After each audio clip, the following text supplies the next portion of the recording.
Buongiorno e ben ritrovati questa mattina per questo nuovo appuntamento di 7 in punto. Andiamo a conoscere un po' gli eletti, anche se in questo caso parliamo di una persona arci nota all'interno della compagine veneta della Giunta, come assessore allo sviluppo economico Roberto Marcato. Buongiorno e benvenuto. Grazie per l'invito, buongiorno a voi. E uomo di spicco della Lega, ovviamente, noto in tutta Italia per anche le sue avventure televisive in cui è spesso protagonista, ma ovviamente in questa tornata elettorale dobbiamo prima di tutto fargli i complimenti per il pieno di voti che ha fatto, il primo degli eletti con più di 11.600 preferenze, diciamo un successo personale conquistato sul campo e non tanto in televisione.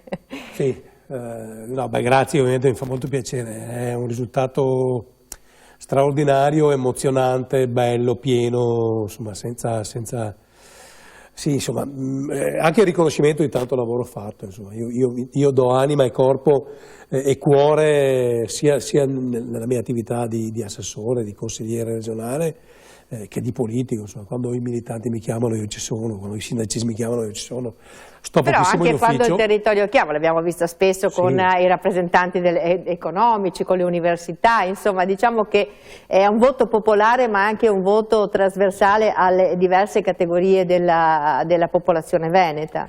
Ma d'altronde io mi sono sempre chiesto come fanno i politici che stanno in ufficio a capire di cosa ha bisogno il cittadino che tu rappresenti. No, lo dico perché è difficile interpretare due ruoli in commedia, perché lui è un leghista sanguigno, nel senso che sì, profondamente leghista, rigorosamente, però l'elettorato diciamo, sicuramente comprende e apprezza anche questa parte di amministratore a disposizione un po' di tutti. Beh, io ho un'altra considerazione delle istituzioni, cioè io ho ben presente la differenza fra fare l'assessore e andare in aula magna del Bo a presentare le reti innovative regionali e fare un comizio dove tu devi comunque dare un messaggio ai tuoi. Sono due ruoli diversi, entrambi necessari. Uno ha bisogno di dinamiche comunicative di un certo tipo, l'altro ha bisogno di atteggiamenti diversi. Si possono fare entrambi, ovviamente, io sono entrambe le cose. Però ripeto, se tu non vai in un'azienda come fai a capire di cosa ha bisogno quell'imprenditore?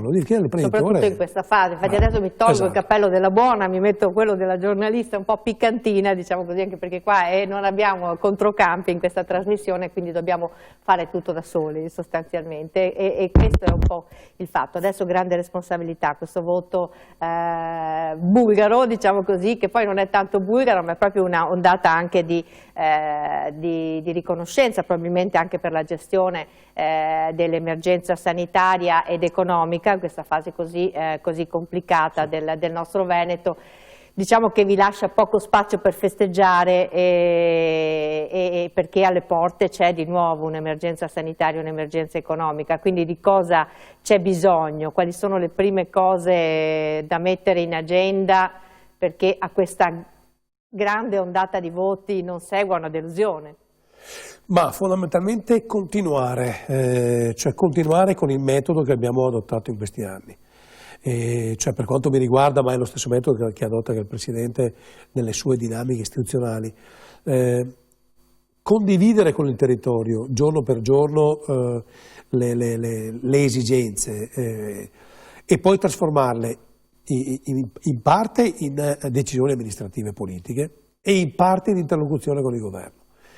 Io lo ricordo a chi ci sta guardando che durante il Covid io per esempio ho fatto decine e decine di incontri, ovviamente via web perché non si poteva farli fisicamente, con le categorie economiche regionali, nazionali, locali, con gli imprenditori, con i sindacati, con il mondo bancario e questo lo facevo per avere intanto ogni giorno la percezione reale di quale fosse l'impatto del Covid sulla nostra economia.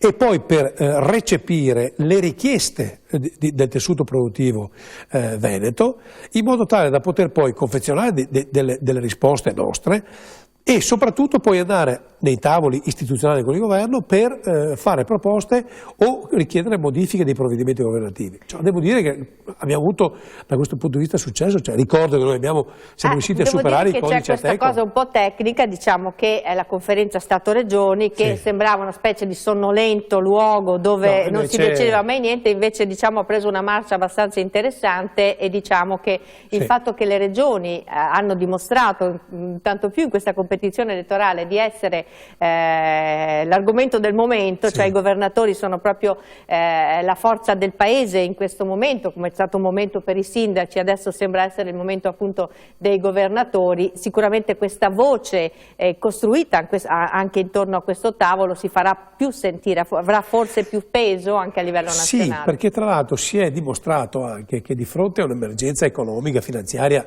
e prima di tutto sociosanitaria, perché insomma poi parliamo della salute e della vita dei nostri cittadini, si è dimostrato intanto che le regioni riescono a collaborare tra di loro. E quando tu hai questa collaborazione, cioè quando noi abbiamo presentato la nostra proposta di superamento ai codici Ateco, o la nostra proposta di nuove linee guida regionali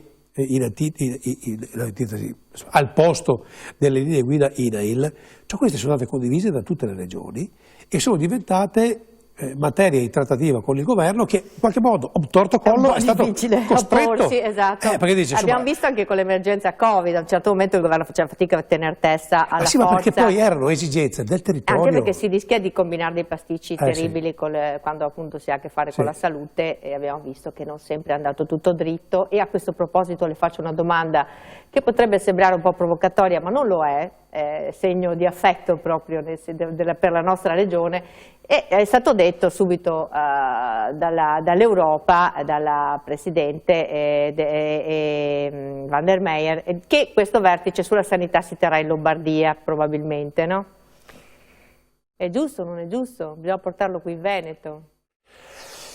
Ci sarà un vertice europeo sulla sanità proprio per gestire insieme queste problematiche Covid. Che i luoghi possono avere un simbolo, è vero, insomma, il Presidente della Repubblica è venuto ad aprire l'anno scolastico a Vo, quindi ha un significato. Dopodiché, insomma, a me interessano i risultati, per cui se si fa questo grande convegno, questo grande meeting in Lombardia e a noi arrivano le risorse o le dinamiche per curare meglio i nostri cittadini, possono farlo anche in Bulgaria, che poco cambia, insomma. Questi presidenti secondo lei spingeranno per questo MES? Lei aveva già detto insomma come la pensa in materia.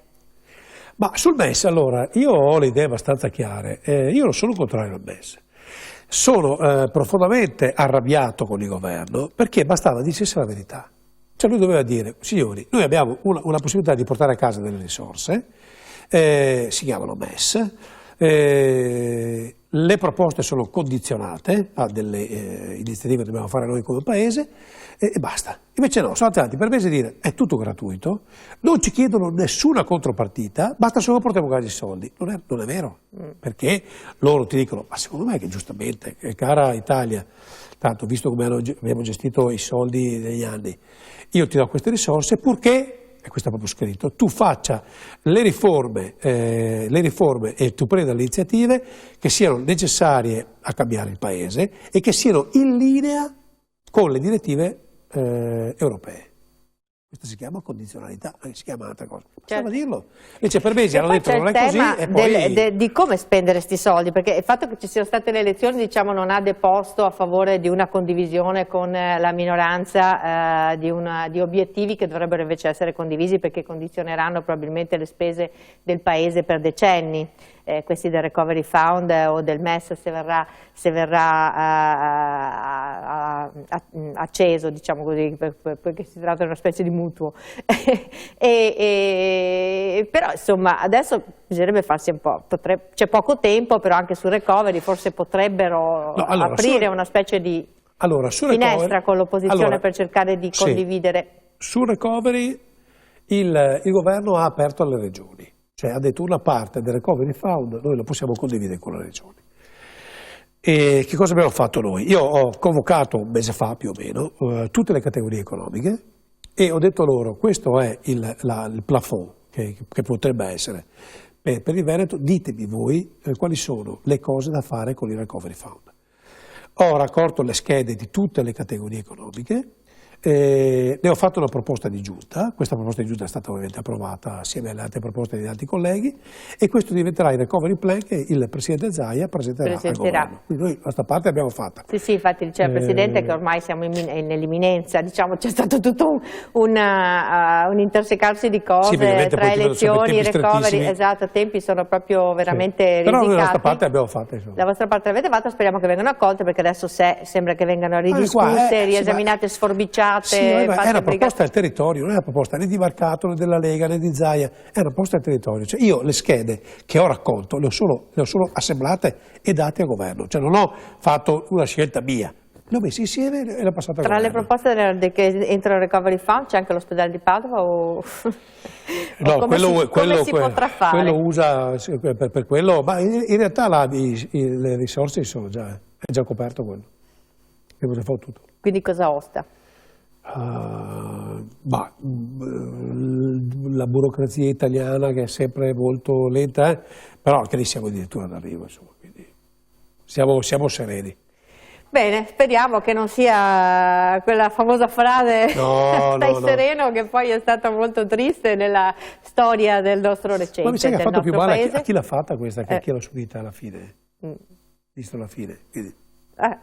Senta un po', ovviamente adesso tutti si domanderanno come sarà questa nuova giunta, chi ci sarà, chi non ci sarà, conferme, riconferme, quale dovrebbe essere secondo me? So già che non mi dirà niente, forse nemmeno appunto ci sono i presupposti per farlo, perché come abbiamo anche letto nei quotidiani, ovviamente l'ultima parola spetta al governatore Zaia, però quale dovrebbe essere il criterio secondo lei per comporre questo nuovo esecutivo? La capacità. Solo quella. Non può essere la quantità di preferenze che hai preso, non può essere, cioè la capacità del singolo assessore di interpretare il territorio e di dare risposte, magari la territorialità, nel senso che non ha senso fare 10 assessori di Padova, no, perché poi i territori siano rappresentati, questo può essere un criterio, per il resto deve essere la qualità di testa, di cuore, di passione degli assessori. Soprattutto se si vede che chi vuole fare l'assessore, che piace tanto stare in ufficio, ecco, bene che vada a fare un altro lavoro, insomma. L'assessore deve correre, stare in mezzo alla gente, stare in mezzo alle aziende, capire, deve fare questo. Insomma, i politici che stanno in ufficio mi piacciono poco. Secondo lei ci saranno parecchie riconferme o no? O cambierà un po'? Io penso che ci saranno delle riconferme perché la giunta in scadenza ha lavorato molto bene, quindi credo che ci sarà più di qualche riconferma, credo io. Beh, poi, le ripeto, due date per scontate, diciamo Bottaccine e l'assessore alla sanità, assolutamente pare che... Beh, insomma, qui oltre che essere amici sono anche dei bravi colleghi, per cui... E poi penso che in una fase di emergenza di questo genere, una squadra che sta lavorando bene, sì, insomma, non penso che sia anche giusto cambiarla, probabilmente credo che ci sia anche una componente di responsabilità, insomma, di conoscere un settore, tra l'altro anche il direttore della sanità veneta è scaduto, quindi è in fase di nomina, quindi è un settore molto delicato in questo momento. Sì, anche là però è il Presidente che decide, io non voglio neanche, cioè, a parte il fatto che è un ambito che non conosco, quindi cioè, potrei mettere che più passa per strada perché proprio non è un ambito che conosco, ma sono sicuro che il Presidente Zaia saprà fare la scelta giusta, come ha sempre fatto. Ci racconti un po' come sono state queste ore post elezioni, lei, la sua famiglia, la sua vita, il Presidente Zaia, Matteo Salvini, insomma cosa ha fatto? Chi ha sentito? No, sentiti tutti e due mi hanno chiamato per farmi le congratulazioni per il risultato straordinario, sia Matteo che Luca Zaia. Allora, la notte dello spoglio sono rimasto sveglio fino alle 6 mattina perché non arrivavano questi benedetti dati definitivi, con il gruppo poi di persone che mi ha dato una mano, poi ho cercato di dormire un'ora, non sono riuscito, sono rimasto sveglio praticamente 24 ore, mezzo rimbambito, perché è così, poi adesso hai come dire, lo scarico di adrenalina, lo scarico di tensione, però è una sensazione meravigliosa. Cioè, raccogli i frutti di tanto lavoro. Di quale comune è stato più orgoglioso della zona, dove non si aspettava magari dei voti? No, ma più orgoglioso è banale dirlo, ma del mio, insomma, di Pio Binodese, cioè, che a casa tua ti riconoscano. È la parte più difficile per tutti. Sì, anche perché Nemo profeta in patria, invece devo dire Pio Bino è stato davvero, cioè, 900 preferenze lì in tutto il territorio, bellissimo, insomma. Poi lo vedevo andando in giro anche nel mercato, quando andavo al bar. Senti, forza mercato, mi raccomando, ecco, ma la cosa che mi dicono sempre è non mollare, questo me lo dicono tutti, mi raccomando, non mollare, ed è forse il complimento più bello che ti posso dire, che ti possono fare, perché intanto ti dicono che hai fatto bene fino adesso e ti incitano a continuare a fare come hai fatto, ed è la gratificazione più grande che puoi avere, insomma. Mamma mia, non mollare, sì, ma anche forse qualcosa in più serve in questo momento, capire un attimo queste regioni cosa potranno fare appunto dal punto di vista dell'economia, per rimettere un po' anche ordine in questa regione. Io so che lei non ha peli sulla lingua, più volte si è espresso criticando anche laddove c'è da criticare il sistema che non marcia tutto compatto quando potrebbe avere risultati migliori. Penso al sistema delle fiere, il sistema delle fondazioni, il sistema delle università stesse, insomma, che potrebbe forse bisogna che ci sia questa volta uno sforzo corale per raggiungere l'obiettivo. Ma io ho già avuto modo di dire che laddove non è arrivato la politica è arrivato il Covid, nel senso che io 3 anni fa avevo convocato le fiere del Veneto, perché si capisce che anche dal punto di vista economico fanno fatica a reggere, perché hanno costi importanti, perché è cambiato il mondo, e io avevo chiesto un incontro con tutti i presidenti delle fiere per vedere, non diffondere le fiere, perché per carità, però di avere una sorta di cabina di regia, di sinergia regionale. Pace, esatto, una pace territoriale. Ecco, perfetto, una pace territoriale. Mi hanno risposto picche.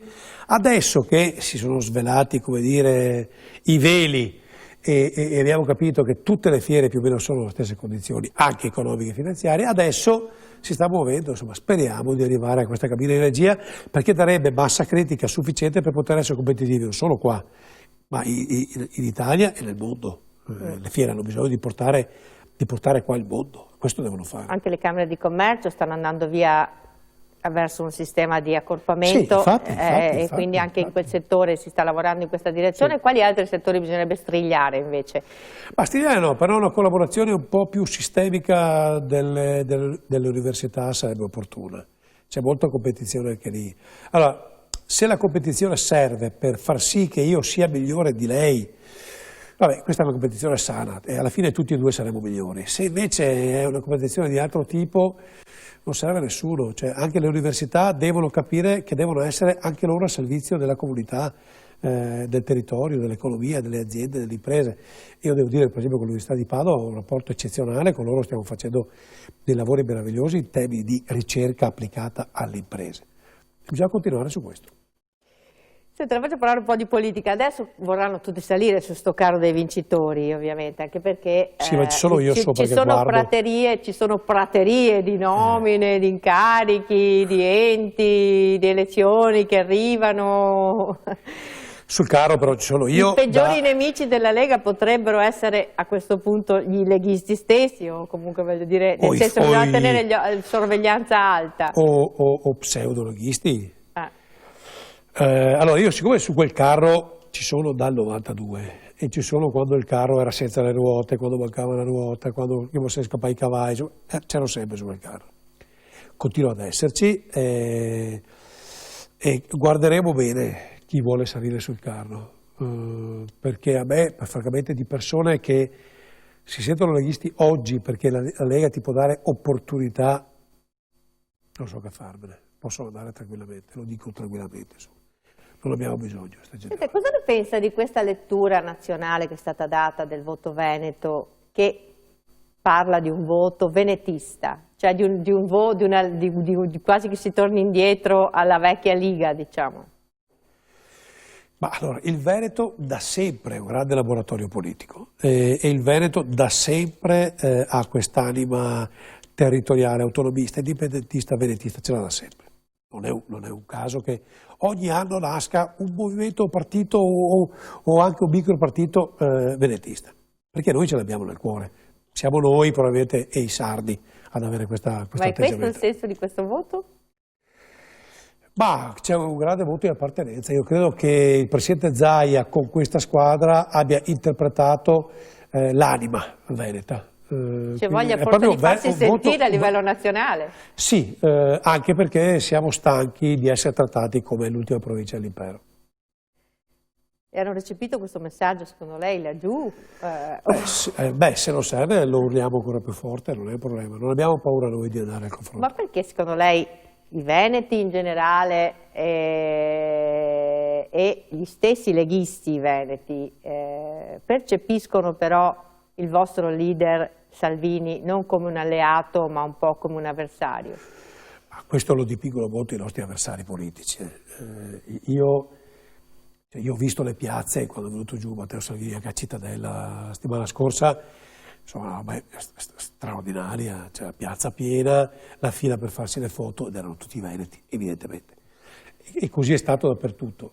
Dopodiché che ci sia qualcuno, e lo capisco, fa parte del circo mediatico della politica, che giochi su questo dualismo, questa contrapposizione presunta fra Matteo Salvini e Luca Zaia, insomma, ci sta, a noi non tagge, andiamo avanti per la nostra strada. Però diciamo che sicuramente Matteo Salvini dovrà tenere in considerazione molto alta quello che viene da questa parte dell'Italia.